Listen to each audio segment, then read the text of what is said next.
Aujourd'hui, à l'approche des fêtes, je vous propose un pain d'épices. Un pain d'épices que les plus récalcitrants vont adorer.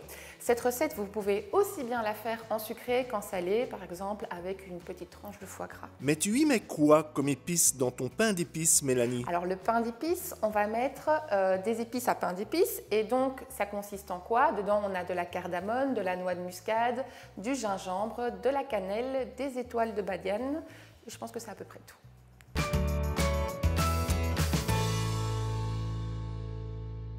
Pour cette recette, il vous faut des amandes effilées, des épices à pain d'épices, de la farine de sarrasin, du beurre, du lait, des oranges confites, de la cassonade, du miel, des clous de girofle, du bicarbonate et un œuf.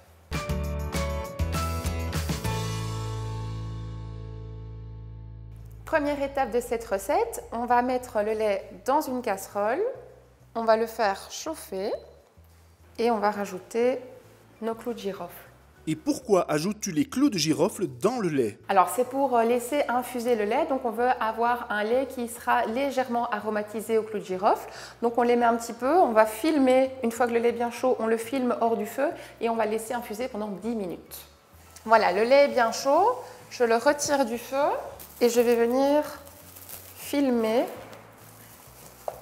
pour bien laisser infuser les clous de girofle.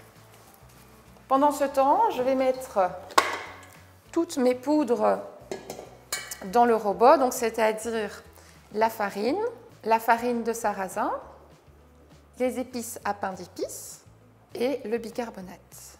Pour quelle raison utilises-tu du bicarbonate, Mélanie? Alors le bicarbonate, c'est un agent levant, donc c'est un peu comme la levure chimique, c'est exactement la même chose, à part que moi je trouve que ça donne encore un côté plus aérien aux préparations.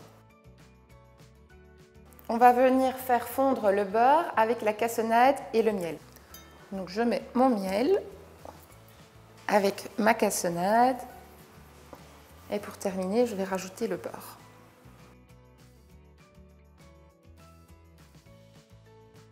Voilà, mon beurre est bien fondu. Je vais maintenant pouvoir le rajouter dans ma préparation avec les farines.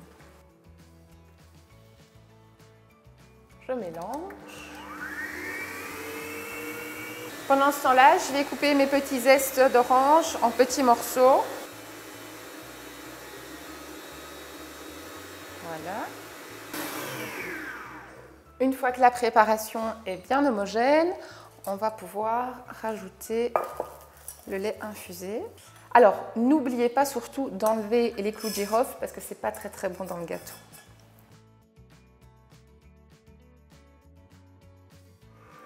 Ensuite, je vais rajouter mon œuf.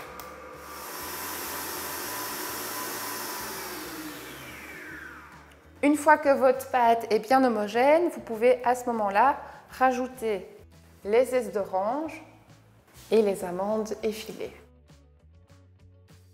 Vous mélangez légèrement histoire que tout se mélange bien, qu'il y ait une bonne pâte bien homogène et ensuite on va verser la préparation dans notre moule à cake.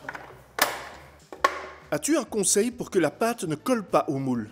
Alors pour éviter que la pâte ne colle, il faut toujours huiler ou beurrer votre moule légèrement. Il ne faut pas qu'il y ait un surplus de beurre, mais comme ça vous êtes sûr que votre pâte ne colle pas. Alors la pâte est très liquide, mais ne vous tracassez pas, c'est normal. Saupoudrer d'amandes effilées. Faire cuire à 160 degrés pendant 30 minutes.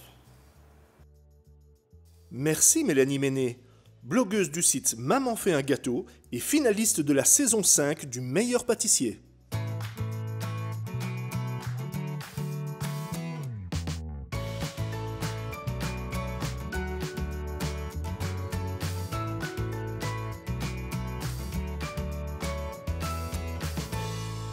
Découvrez d'autres recettes sur omiam.tv.